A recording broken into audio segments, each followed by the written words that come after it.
Yunani ya. Waduh, berat nih.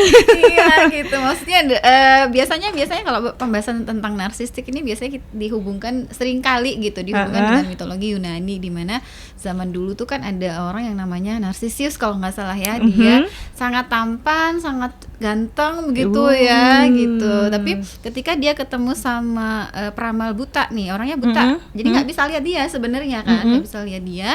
Terus diramal bahwa ketika si Narcissus ini akan suatu ketika kalau misalnya si Narcissus ini melihat dirinya sendiri, maka dia akan mati. Umurnya tidak lama gitu istilahnya. Ketika dia melihat dirinya sendiri, maka umurnya tidak lama gitu. Nah, suatu ketika si Narcissus ini dia pergi ke hutan bertemu danau. Di situ dia melihat bayangannya sendiri. Gitu kan, melihat bayangannya sendiri, kemudian mengagumi diri sendiri.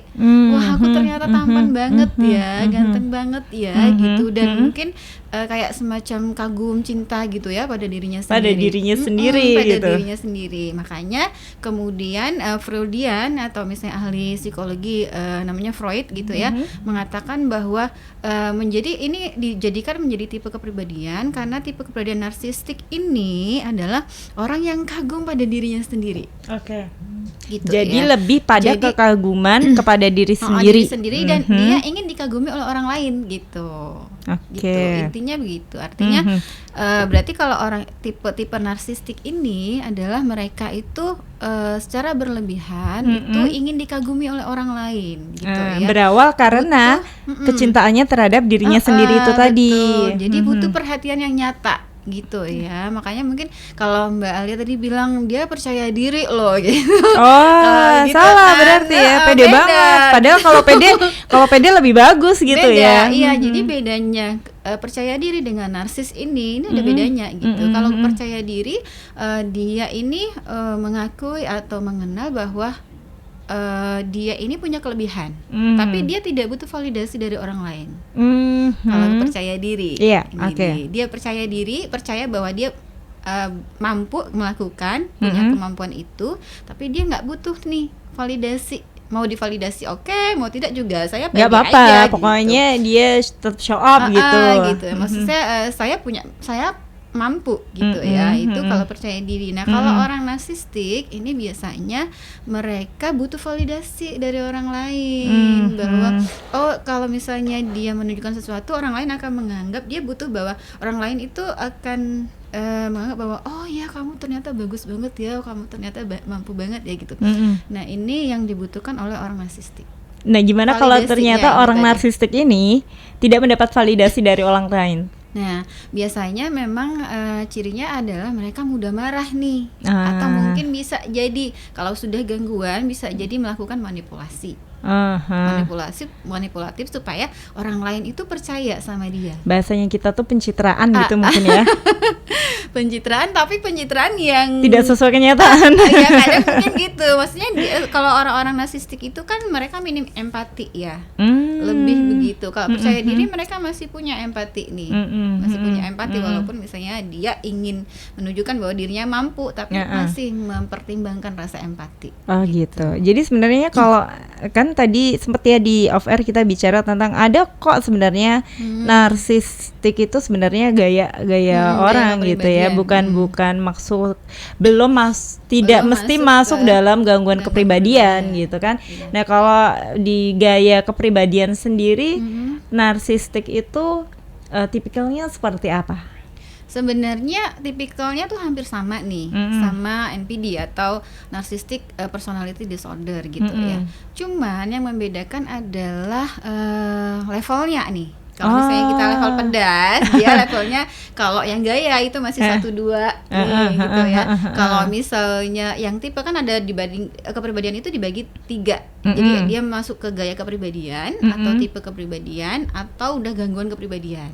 Nah, kalau misalnya tipe gaya, jadi gaya, tipe sama gangguan. Gaya tipe gangguan. Yang paling rendah gaya. Yang paling rendah itu gaya. Jadi kalau misalnya level pedas mie gitu ya. Level pedas mie ini yang gaya ini mungkin 1 2 3 gitu ya. Yang tipe ini 4 5 6. Nah, yang gangguan yang paling ini, parah di atasnya lagi gitu. Jadi kalau misalnya udah gangguan ini berarti dia misalnya dia sangat anti kritik. Gitu. Kalau tipe dia ada kecenderungan anti kritik.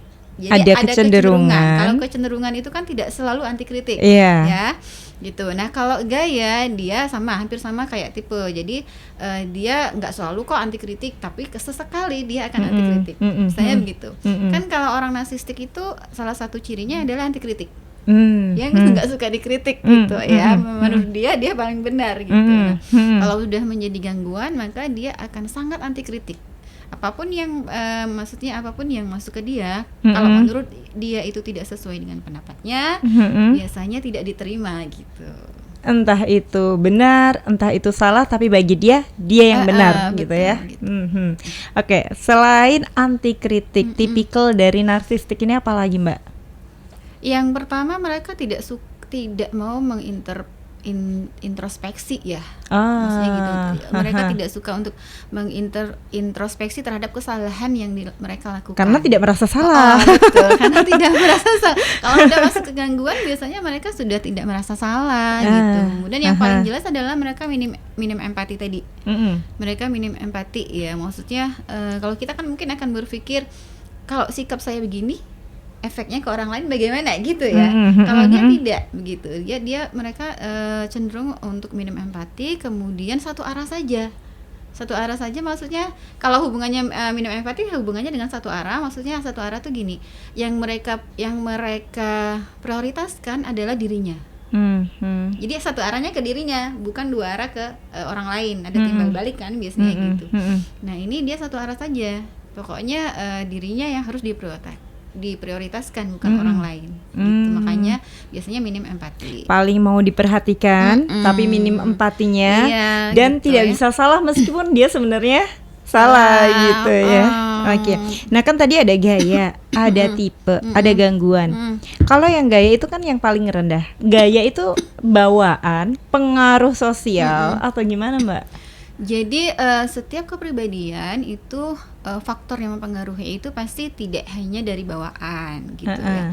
Jadi pertama mungkin kejadian masa lalu, misalnya pola asuh, luka gitu. batin Luka bisa, batin, masa lalu. Misal kalau orang narsistik ini bisa dia dapat dari dua arah. Misal yang kalau selama dari kecil sampai besar dia selalu dirajakan misalnya gitu oleh orang tuanya, atau malah kebalikannya dia selalu dikritik, tersakiti. Ya, dia selalu dikritik gitu ya. Itu bisa saja membentuk kepribadian ini gitu.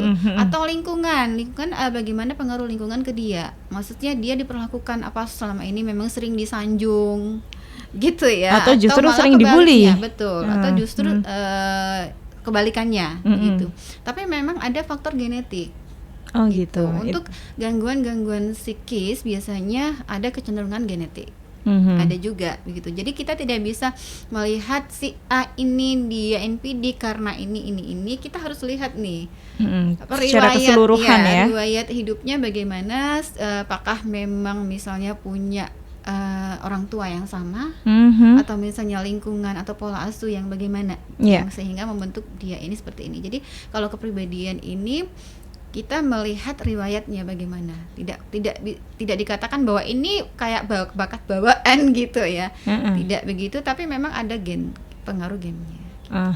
Tapi kalau yang akhirnya meningkat menjadi tipe dan gangguan itu tadi pasti dimulai dari dia memiliki gaya narsis tadi ya. Nah, itu tadi meningkat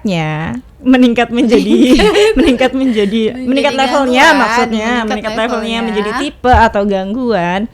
Itu pengaruhnya biasanya apa saja? Apakah juga ada relatingnya dengan kondisi sekarang ini, banyak medsos, kemajuan teknologi dan sebagainya? Apakah itu berpengaruh juga?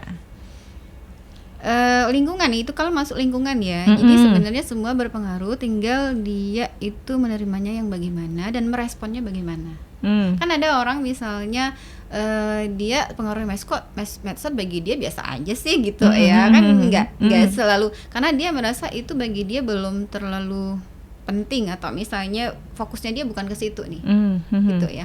Tapi ada orang-orang yang dengan medsos itu dia mungkin followernya banyak, kemudian dia merasa besar, merasa tinggi, begitu ya. Mungkin aja akan naik levelnya menjadi tipe misalnya gitu. Tapi biasanya kalau gaya dan tipe ini biasanya kami masih menganggap ini suatu yang masih normal lah, gitu ya, masih normal, masih bisa.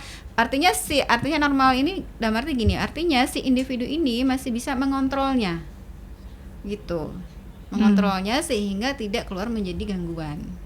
Kita bisa ngelihat itu biasanya dari kalau mungkin dewasa kita bisa lihat kasat mata gitu ya. Tapi kalau anak-anak, apakah ada bibit-bibitnya yang bisa kita lihat gitu?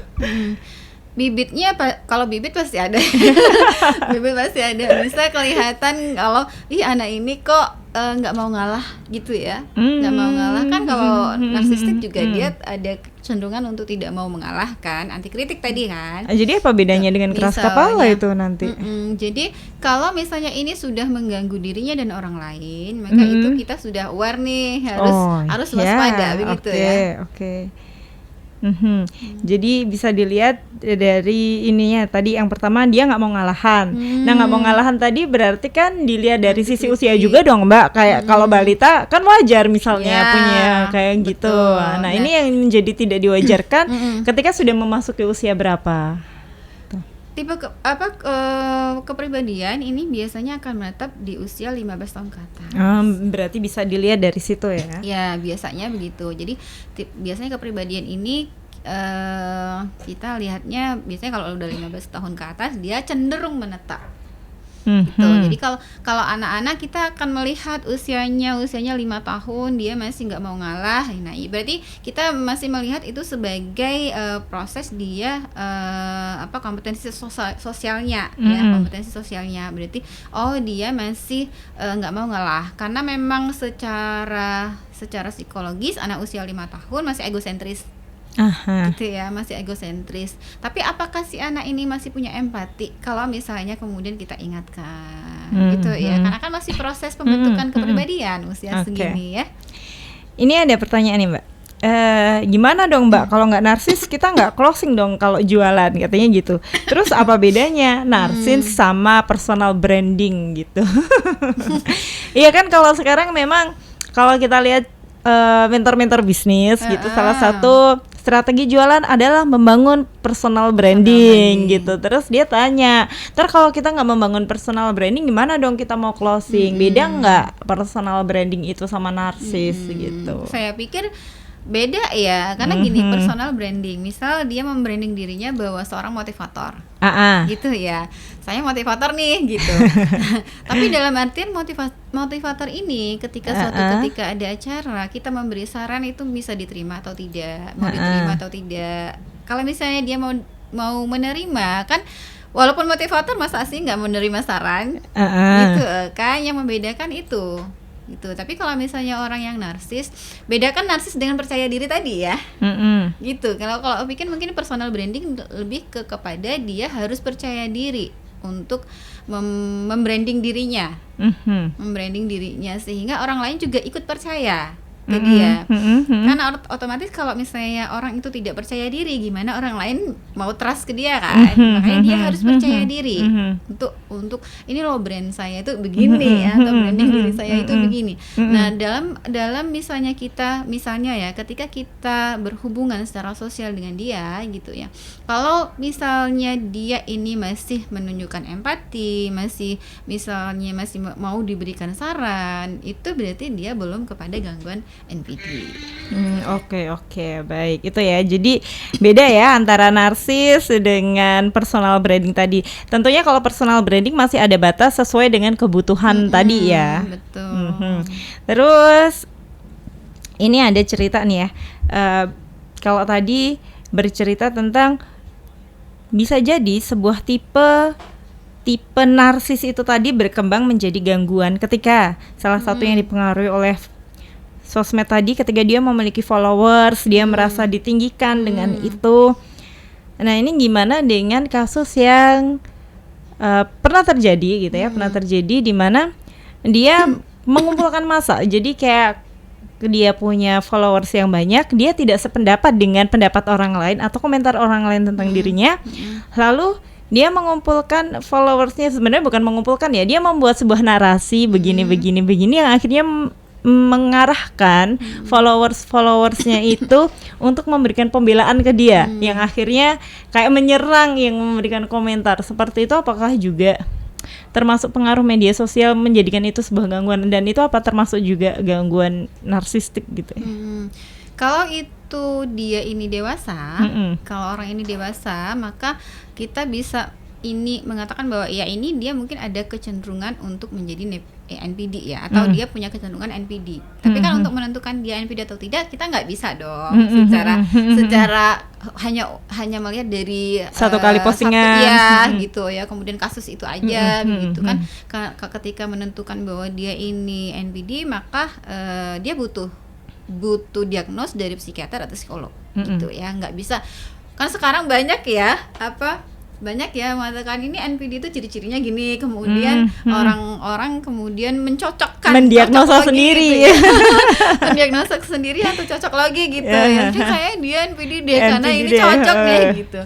Nanti kita nggak bisa langsung menjudge bahwa dia NPD. Tapi pandangan orang lain ini bisa menjadi awareness bagi kita bahwa oh apa iya sih saya begitu. Ini bagi si orangnya gitu ya. Tapi kalau dari cerita Mbak Andika tadi kan berarti si orang ini kan butuh validasi nih dari orang lain, ya, memvalidasi bahwa apa yang dia katakan itu benar.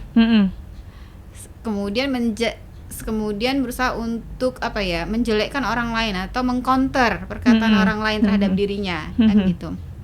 Nah ini mungkin kecenderungan ada, tapi untuk memastikan kita nggak bisa ada. Iya, harus tetap seperti itu. Tapi kalau tadi dibilang bisa menggunakan pandangan orang lain untuk mengevaluasi dirinya. Nah, bukannya orang yang kena gangguan itu juga susah mengevaluasi dirinya? Iya ya. Nah, jadi dia biasanya mereka yang sudah termasuk gangguan ini kurang sadar ya, kurang menyadari bahwa mereka kurang sadar diri gitu. Kurang menyadari bahwa mereka ini mengalami gangguan itu. Biasa. Menurut mereka mungkin ya karakter saya begini nih. Gitu. Saya begitu. Nah, saya pikir kalau misalnya cuman satu orang yang mengatakan, mungkin dia nggak akan nerima ya. Tapi kalau banyak orang, kalau tadi lama-lama dipikir juga ya. Lama-lama akan dipikirkan gitu. Apakah memang ini mengganggu saya ataukah mengganggu orang lain juga gitu ya? Karena kan batasannya itu ya. Batasannya itu gitu. Jadi kalau misalnya kepribadian ini sudah mengganggu dirinya dan mengganggu orang lain, maka dia butuh ke psikolog atau psikiater.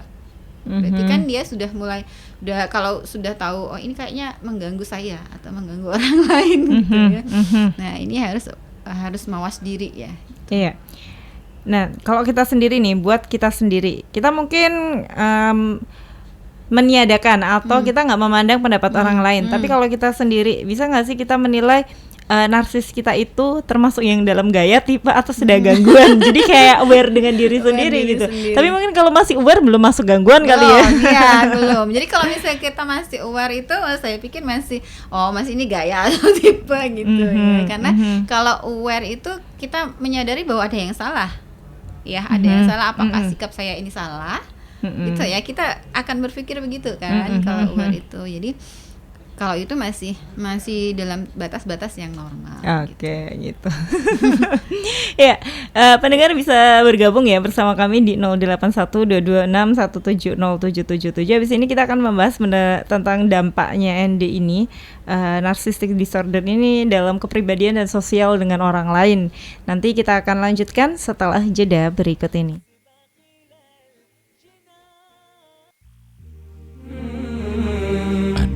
Masih bersama kami di 101,4 RDS FM dengan syariah hidup menjadi lebih indah.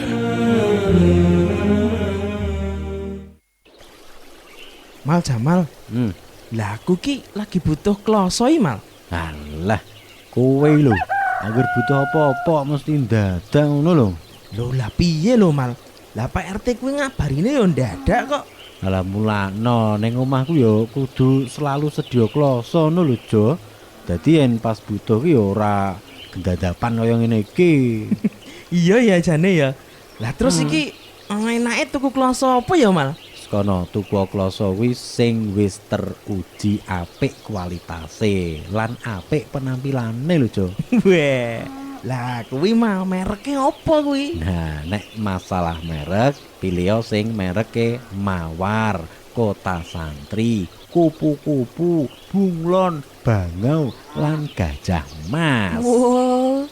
Ukurane yo macem-macem, enek sing modele lipat lan enek sing meteran dawa lho, Jo. Oh iya ta.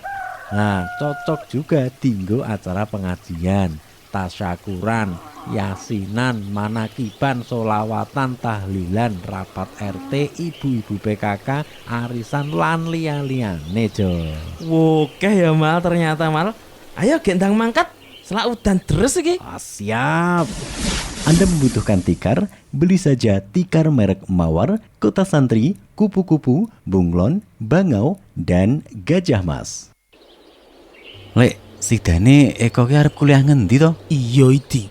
Aku kok nembe ngeh ya. Nek si Eko kae tahun iki lulus. Wingi aku ya ditakoni Pak Paiman, Eko arep neruske kuliah neng ndi? Ngono lho. Lho, sampean iki kepiye to, Lek? Kok nembe kelingan nek anake arep lulus? Wes ngene wae. Mumpung durung telat daftarno neng STIA Al Abidin ae. Bulan iki saya buka khusus nggo calon mahasiswa putra, gratis biaya pendidikan lan asrama lho, Lek. Tenanan sih ono sing dibuka di. Kuwi lak sekolah tahfidz kuwi to. Lah alhamdulillah nek ngono. Tak koni ndang nyiapke syarat-syarate ben keturutan angen-angenku pengen nyekolahke anak lanang sing dhuwur ben ora kaya bapake. Iya, Lek, wis gendang dikandani ekone. STIA Al Abidin, sekolah program beasiswa, dibuka gelombang ketiga khusus putra, bebas biaya pendidikan, bebas biaya asrama, fasilitas makan 3 kali sehari, sekolah tahfidz 2 tahun dengan program unggulan bahasa Inggris, teknologi, dan tahfidz. Bagi Anda lulusan SMA, SMK atau MA, atau pondok yang sederajat maksimal usia 25 tahun, lancar membaca Al-Quran, daftarkan segera, klik bit.ly/daftar STIA atau hubungi 0821 3728 7521. Mal Jamal, wong usaha iki perlu promosi enggak sih, Mal? Wah, ya penting loh, Jo. Esmu iki nek rambut promosi iki ya akeh sing ora ngerti ya, Jo. Lah kan lokasiku wis strategis lho, Mal. Wis nang pinggir dalan kok. Bener, Jo. Tapi kan ya akeh sing ora ngerti. Apa meneh iki lagi rintisan yo ngene. Kanca-kanca jero gang kae ra yo ora lewat kene yo. Terus ana sing ning kantor-kantor kae ra yo sibuk. Yo iso ndelok online. Terus ibu-ibu sing ning omah kae kan yo durung krungu. Oh, ngono ya, Mal ya. Ah, promosi kan akeh carane yo, Jo. Gawe papan banner, nyetak brosur, terus neng sosmed, sampel nggon ibu-ibu arisan, dadi sponsor acara, utawa dadi iklan radio dan lain-lain, Jo. Oh, lah kudu modal ya, Mal. Ya mesti no, Jo. Wong perusahaan gede kayak mesti anggaran promosine ya gede kok. Jika ingin dikenal, berani keluar modal, Jo. Wah, kata Mutiara hari ini ya, Mal. Masuk, Mal. Nek enek duite mending tinggo modal, aja mong digembel suwal. Ono-ono ae to, Jo. Berkirim salam, request nasyid dan renungan dalam program Salam Silaturahim. هي زوجتي عنوانها عنواني وحبيبي. Makanya Anda jangan kaget kalau siang Anda bisa lewat ruang makan, Masya Allah, lewat dapur, lewat kamar mandi. Itu benar dan pasti benar. Pun demikian jangan mudah merendahkan orang yang menurunkan celana di bawah mata kaki Sayyidina Salam Abubakar. Silaturahim setiap hari mulai pukul 13.00 waktu Indonesia Barat. Salam Silaturahim hanya di 101,4 RDS FM. Dengan syariah, hidup menjadi lebih indah.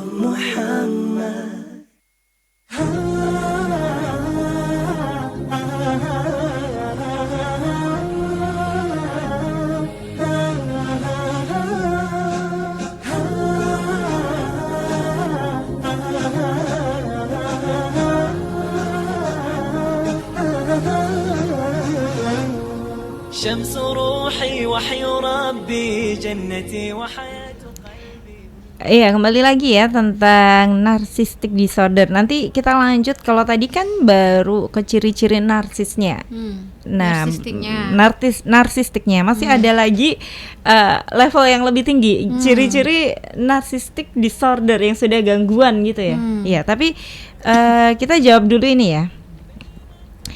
Teman laki-laki saya umur 21 tahun menunjukkan gejala NPD. Ini cocokologi nih kayaknya. Salah satunya, apabila ada masalah, dia selalu menyalahkan orang lain dan tidak jarang dia mendiamkan orang lain atau silent treatment kata dia. Nah, dia selalu bersikap layaknya korban, merasa paling tersakiti, padahal dia juga kurang berempati pada orang lain. Apakah dia memang termasuk orang yang mengidap narcissistic personality disorder? Jika iya, gimana cara menghadapi orang seperti itu? Apakah bisa disembuhkan? Kayaknya temennya ini sudah banyak sabar gitu. Jadi kalau misal untuk memastikan, maka si A ini temennya ini harus sadar dulu, maksudnya harus sadar dan ingin ada perubahan gitu ya, sehingga ya harus ke profesional untuk memastikan, karena kan kita tidak tidak hanya cocok logi 1, 2, 3 ciri yang cocok kemudian kita mengatakan bahwa dia NPD gitu kan, karena itu ada prosedurnya gitu. Misalnya ada prosedurnya. Jadi kalau misalnya kita tes aja nih ya, kita ngetes misalnya dia pakainya alat tes gitu kepribadian gitu. Nah, kemudian keluar hasil bahwa ini dia sudah ada gangguan klinisnya adalah gangguan narcissistic personality disorder, karena angkanya sudah lebih dari 84 misalnya gitu. Oh, ya. Pakai angka ya. Misalnya gitu. Tapi nggak cuman berhenti di sini aja gitu. Kita juga harus mencocokkan hasil ini dengan panduan. Panduannya namanya DSM-5 gitu ya. Nah, kita harus mencocokkan apakah benar hasil yang didapat dari tes ini itu sesuai dengan batasan yang dibuat di tata laksana buku itu gitu. Jadi tidak mudah untuk mengatakan bahwa ini dia punya gangguan narsistik nih gitu ya, berdasarkan satu ini saja, satu instrumen saja. Tapi harus istilahnya cek 2 kali gitu. Mengatakan bahwa ini dia benar-benar NPD. Walaupun mungkin kita bisa mengatakan oh iya deh, kayaknya dia kecenderungan NPD ada. Terus gimana kalau kita menemukan orang yang seperti itu, kayak malah suka nyalain orang lain lah, susah dikasih tahu lah, terus merasa diri yang paling menderita gitu. Playing victim kalau orang sekarang ya. Iya, betul. Playing victim. Ya, jadi yang sebenarnya yang paling mudah adalah menjauhi sumbernya. Oh gitu. Iya, maksudnya kita kalau misalnya kita berhubungan atau misalnya bekerja sama gitu ya, kerjasamanya seadanya aja nih. Gitu ya, tidak melebur, maksudnya tidak dengan hubungan yang dekat. Jangan dibawa perasaan kali ya. Iya. Kalau misalnya kita dekat gitu, makanya nanti kita yang lelah sendiri. Ngalah sendiri kan? Kita harus mengalah. Jadi kita akhirnya lelah sendiri gitu. Maka yang paling mudah sebenarnya adalah menjauhi sumbernya. Jadi gitu. berhubungan ala kadarnya saja, sesuai kebutuhannya. Karena itu kayak sudah menjadi karakteristiknya dia gitu ya kan. Betul, karena kalau sudah gangguan itu kan butuh treatment khusus gitu ya, sehingga kalau misalnya dia sendiri belum menyadari bahwa dia ini nih NPD, atau misalnya dia belum tidak menyadari, kan tadi secara umum kan mereka tidak menyadari ya. Nah, mereka tidak menyadari bagaimana akan diberikan treatment kalau mereka sendiri belum sadar. Iya, betul. Oke, lanjut lagi tentang tadi ciri-ciri dari narsistik yang sudah menjadi gangguan. Nah, jadi biasanya kalau ciri-cirinya itu ini beberapa aja ya, beberapa aja. Yang pertama, dia melebihkan pencapaian, melebih-lebihkan pencapaian, misalnya. Padahal mungkin pencapaian ini bukan hanya dicapai oleh dirinya sendiri, tapi mungkin ini kerja tim, tapi dia yang merasa ini pencapaian paling saya, penting gitu ya. Gitu ya. Ini pencapaian saya gitu, dan mereka tidak bisa mencapai itu kalau tidak ada saya, misalnya begitu ya. Nah itu kemudian disibukkan oleh adanya fantasi kesuksesan. Jadi kalau adanya fantasi berarti kan mungkin sudah ada gambar halusinasi gitu ya. Nah gitu seperti itu, kesuksesan, kekuatan, kecemerlangan. Tapi cinta, itu dalam bentuk gitu. fantasi, Ya, halusinasi. semacam fantasi begitu, bahwa dia sangat sukses, bahwa dia misalnya sangat cemerlang gitu ya, bahwa dia ini misalnya kalau misalnya dengan pasangan pun, bahwa pasangannya itu kalau nggak sama dia nggak bisa hidup misalnya. Gitu ya, misalnya gitu. Jadi cinta yang sempurna misalnya gitu, dia mendapatkan cinta yang sempurna dari si ini gitu, menurut dia dalam bayangan dia gitu ya. Kemudian percaya bahwa mereka ini spesial, spesial dan hanya dipahami oleh orang yang spesial juga. Dipahami orang yang spesial juga. Yang spesial juga, atau institusi yang spesial juga. Maksudnya? Jadi misalnya dia ini merasa spesial. Yang tahu dia spesial hanya orang spesial juga. Gitu ya, jadi menganggap orang lain mungkin kayak biasa aja gitu ya. Mereka itu nggak memahami saya karena mereka bukan spesial loh. Gitu misalnya. Dia merasa spesial. Kalau misalnya orang lain mengatakan kamu bukan spesial banget deh gitu ya. Nah dia merasa kenapa dia mengatakan begitu, karena kamu sendiri bukan spesial. Kamu nggak level sama aku gitu sih. Memahami saya yang spesial ini gitu ya. Gitu bahwa dia mungkin memiliki bakat khusus yang menurut dia ini spesial banget. Gitu. Misalnya gitu. Kemudian ya pastinya keinginan yang berlebihan untuk dikagumi ya, untuk dikagumi. Jadi dia butuh perhatian yang nyata banget gitu kan, gitu. Kemudian mengeksploitasi. Nah tadi mungkin ada ciri yang dia mengeksploitasi atau mengambil keuntungan dari orang lain gitu. Kayak tadi kan ada validasi sehingga orang lain kemudian menjelekkan yang ngomongin. Kalau kasusnya Mbak Andika tadi kan, misalnya dia seakan-akan menggiring followersnya untuk menjudge orang lain itu salah, gitu ya. Ini kan mengambil keuntungan bagi dirinya sendiri. Baik, kita lanjutkan ke pertanyaan selanjutnya, tapi mungkin di luar narsistik. Oke, nggak apa-apa ya. Saya berusia 22 tahun. Saya ingin bertanya mengenai kondisi mental saya gitu. Sebenarnya saya sudah pernah mengalami ini ketika masih kuliah semester 1 atau semester 2 dan ketika semester 5 atau semester 6. Tapi untuk kasus atau alasan yang berbeda. Entah kenapa akhir-akhir ini saya merasa berada di fase kehilangan minat pada hal apapun, baik kerjaan, hobi. Jadi kayak malah kebalikan dari narsis nih kayaknya. Jadi kayak nggak punya mungkin bosen gitu ya, nggak ada minat, nggak ada motivasi begitu. Itu tak? Itu. Informasinya cuma itu tak? Iya, informasinya itu saja. Berarti kalau misalnya kehilangan minat ini kita harus memikirkan ulang bahwa ini dari mana sih, mulainya pas kapan, dalam kondisi apa gitu ya. Jadi kita harus melihat lagi ke belakang, ini mulainya kapan sih, apakah ada kejadian yang kemudian ada triggernya gitu ya, apakah ada triggernya yang kemudian membuat kita kehilangan minat terhadap sesuatu, ataukah tidak begitu. Jadi memang ada tipe-tipe kan misalnya apakah baru saja ataukah dari dulu, gitu ya. Kalau tadi yang disebutkan dulu sempat terjadi di semester 1 dan semester 6 terus berulang gitu. Nah ini kenapa sih, apakah ada triggernya? Misal triggernya dia nggak suka jurusannya, nggak suka mata kuliahnya misalnya gitu. Jadi dia kehilangan minat terhadap belajar itu misalnya, atau misalnya di situ dia nggak punya teman dekat misalnya, sehingga motivasinya untuk masuk kuliah itu menurun, gitu ya. Nah kita harus melihat dulu apakah memang tidak ada triggernya, ataukah sebenarnya ada tapi kita kurang menganggap itu trigger, jadi tidak menganggap itu sebagai triggernya, gitu. Nah ini perlu dipikirkan ulang, dievaluasi dulu apakah memang ada triggernya atau tidak. Oke. Nah ini ada lagi pertanyaannya, dampaknya tadi narcissistic personality disorder tadi pada kepribadian seseorang. Untuk dirinya ya. Iya, untuk dirinya sendiri. Untuk Tapi dirinya. tapi kan tadi kalau narsis kayak kurang sadar diri. Kalau misalnya dampaknya itu kan, kalau dampak itu kan berarti ada dampak yang baik, ada dampak yang buruk ya. Berarti kalau dampak itu ada setiap kepribadian itu pasti ada dampak baiknya, ada dampak buruknya. Jadi kalau misalnya, atau sisi baiknya, sisi buruknya. Oh, ada gitu. baiknya Ada- juga. Ada baiknya sebenarnya. Saya mau denger yang baik-baik dulu.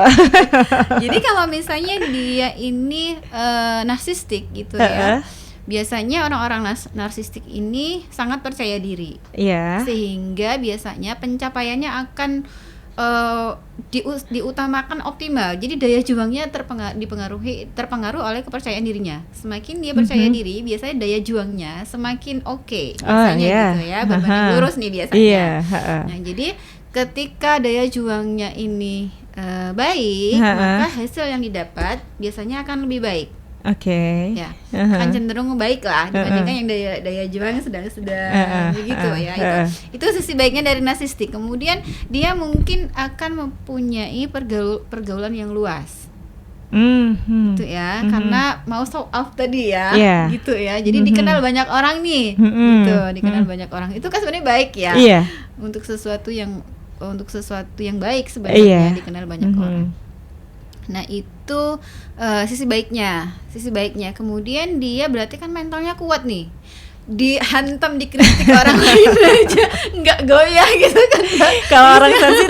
Kalau orang sensitif menerima komen atau apa aja, bahkan bisa menurunkan produktivitasnya gitu ya, karena tidak kuat mentalnya. Bisa menjadi minder, bisa menjadi nggak pede gitu ya. Nah, kalau dia enggak, dia punya mental, sebenarnya punya mental yang kuat, karena ya itu tadi dikritik bagaimanapun juga dia nggak merasa itu bukan saya ya ini gitu ya, gitu ya. Itu kan berarti dia sebenarnya kuat nih secara mental. Gitu. Sisi baiknya di situ, tapi sisi buruknya ya dia akan cenderung manipulatif, otomatis merugikan orang lain, gitu ya. Merugikan orang lain juga merugikan dirinya sebenarnya, karena orang untuk deket ke dia kan akan sungkan ya, untuk lebih dekat berteman. Bisa jadi gitu. kayak hanya ada karena ada maunya saja gitu. Bisa jadi kan orang dekat ke dia karena ada pengennya, gitu. Gitu. Oke, ternyata ada baiknya juga. Ya, terakhir nih Mbak, saya berusia 22 tahun, mau tanya mengenai kondisi saya. Ini kayaknya bukan narsis lagi nih. Beberapa hari lalu sering menangis dan sensitif terhadap beberapa orang. Nah, ini kebalikannya. Tadi kan kalau orang narsis kan susah ini ya untuk bersedih. Gitu ya. Selain itu, setiap hari saya mudah demam, pusing, dan badan mudah lelah gitu. Apa saya termasuk orang yang depresi ya? Iya. Kalau kita gini ya, mungkin kita bisa menilai kalau mbaknya tadi ini saya depresi bukan sih gitu ya. Kan tingkatan kondisi emosi itu kan kalau hubungannya dengan depresi itu kan ada 3 ya. Ada dia stres, cemas sampai depresi. Gitu. Stres, cemas sampai depresi. Jadi kondisi terendah itu justru stres. Stres itu kan biasanya dia nggak permanen, temporary banget. Momen-momen tertentu. Ya, momen tertentu. Ujian, tanggal tua. Kenyataan banget sih. Relate banget kan? Iya. Gitu. Jadi stres nih, tingkatan terendah sebenarnya. Stres ini biasanya terjadi ketika ada triggernya tadi. Stres gitu ya, tadi kan ada triggernya ya, tanggal tua berarti nggak punya uang, ujian berarti ya beban hidupnya tambah banyak gitu ya. Kemudian cemas gitu, dia cemas ketika dalam kondisi yang bagaimana. Stres ini kan kadang membuat cemas nih. Oh, jadi justru bukan cemas yang membuat stres, tapi stres membuat cemas. Bisa timbal balik, tapi kebanyakan biasanya stres yang membuat cemas. Dia stres, kemudian dia akhirnya cemas. Jadi Apakah mudah khawatir, jadi kayak mudah gitu ya. khawatir. Ini nanti bisa saya lalui tidak ya? Overthinking. Gitu ya. Gitu. Tuh ya. Kemudian depresi. Nah, kalau depresi ini berarti kejadian atau tadi ya nangis yang sering, misalnya begitu. Kemudian nggak mau keluar atau misalnya jarang keluar kamar. Misalnya ini berlangsung lebih dari 2 bulan. Oh, panjang ya? Panjang. Jadi kalau misalnya ini kalau misalnya lebih dari 2 bulan ya mungkin ada depresi. Ada kemungkinan dia depresi. Tapi untuk memastikan itu ya tetap harus ada pengukuran. Jadi selama 2 bulan itu menerus begitu ya? Jadi kalau tadi cemas dan stres itu kayak momen naik turun, tapi kalau sudah pada tingkat depresi, maka selama 2 bulan itu kondisinya seperti itu gitu. Ini kayak postpartum depresi. Itu kan ada yang baby blues. Ada yang tengah itu satu lagi ya. Nah, yang terakhir itu kan depresi. Depresi postpartum. Biasanya kalau depresi ini dia sudah terus-menerus terjadi selama lebih dari 2 bulan. Oh gitu. Oke, baik.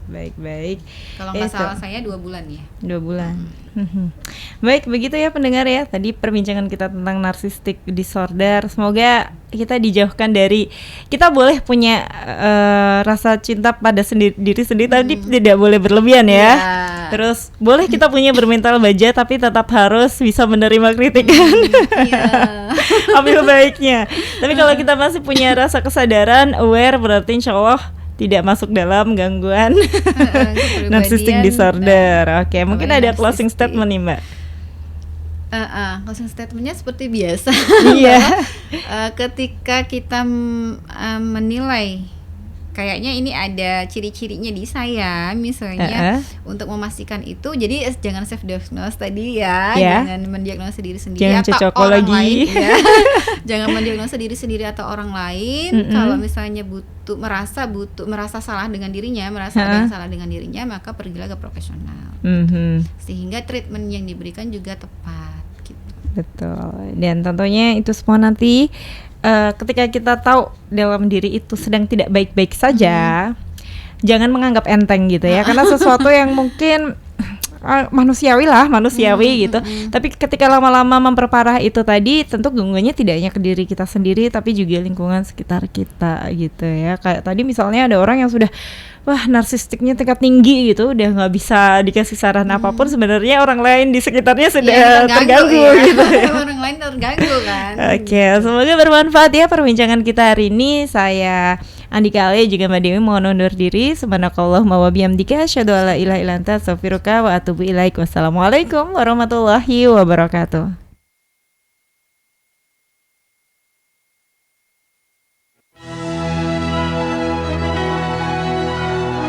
Baru saja Anda mengikuti RDS Pagi. Terima kasih kebersamaan Anda.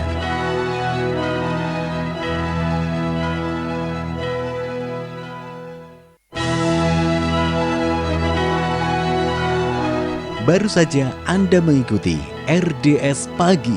Terima kasih kebersamaan Anda.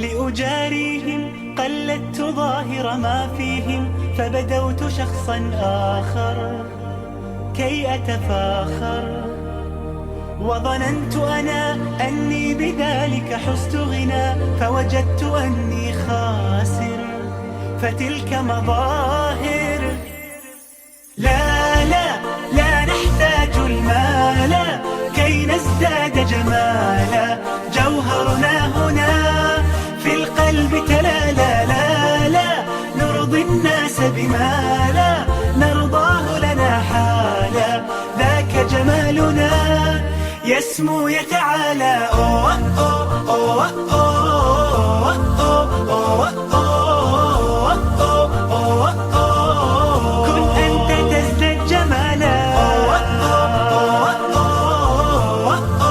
أوه أوه أوه كن أنت تزداد جمالا لا لا لا لا لا لا لا لا لا لا